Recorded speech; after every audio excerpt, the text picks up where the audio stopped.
In the collapse of feudalism, lords had turned on each other. They had to stop that. And by the way, if you're ever interested in understanding how lords fight with one another in feudalism, read Shakespeare's plays. Half of them are all about that.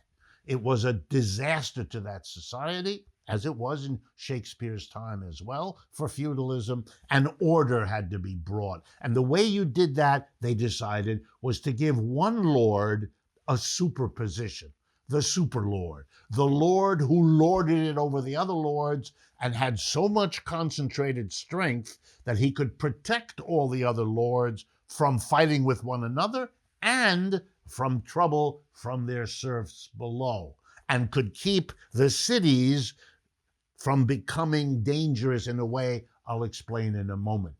And they made that superlord the king. He became the monarch, the most powerful lord, and the dominating controller of society. So that in the last, what we call late feudalism, the 14th, 15th, 16th, 17th centuries, this was what evolved in European feudalism. Highly controlled states led by an emperor or a czar or a kaiser or a king. These images that some of you know from your history, or if not from that, from the movies. But there was a second thing that happened as feudalism fell apart.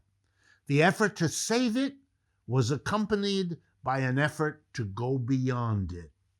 The whole structure of lord and serf was more and more unacceptable. The serfs understood that they hadn't been fed properly, that they didn't live properly, that they had been decimated by disease, in part because of a system that wasn't prepared to handle the disease, that hadn't fed them or clothed them or sheltered them in ways that could enable them to survive. Feudalism looked lousy to large numbers of people, and they left.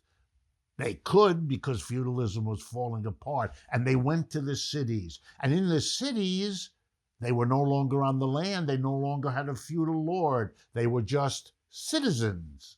And now they were free from the barriers and the limits of life in the countryside. And a new system developed. Those who had a little bit of wealth approached those who had nothing and said, hey, we'll make you a deal. You come and work with and for me, and I will give you a certain amount of money at the end of the week. We'll call it a wage. And you come and work for me, and everything you produce while you're working for me is mine. And that's the deal. I get from you the fruits of your labor, and I give you a wage. And the reason I'm willing to do it is the value to me of the fruits of your labor is greater than the wage I have to pay you. So I'm going to accumulate wealth by doing this. The person who worked for a wage had a choice: work for a wage or starve to death. So that was easy too, and they got together. But that's a different system. That's not feudalism, lord and serf. That's capitalism, employer, employee. And that system began to grow inside feudalism, in this town, in that city, decentralized all over the place, and in some cases couldn't survive. Lords would come in and were frightened by this new system and could destroy it. Took a long time, but slowly capitalism got stronger until by the 18th century, it wasn't willing to live under a feudal king anymore. And so the mass of workers in the city, employees, together with their bosses, turned on what was left of feudal society. You know what happened. Here in the United States, we got rid of King George III. We didn't just get rid of England as the colonial master.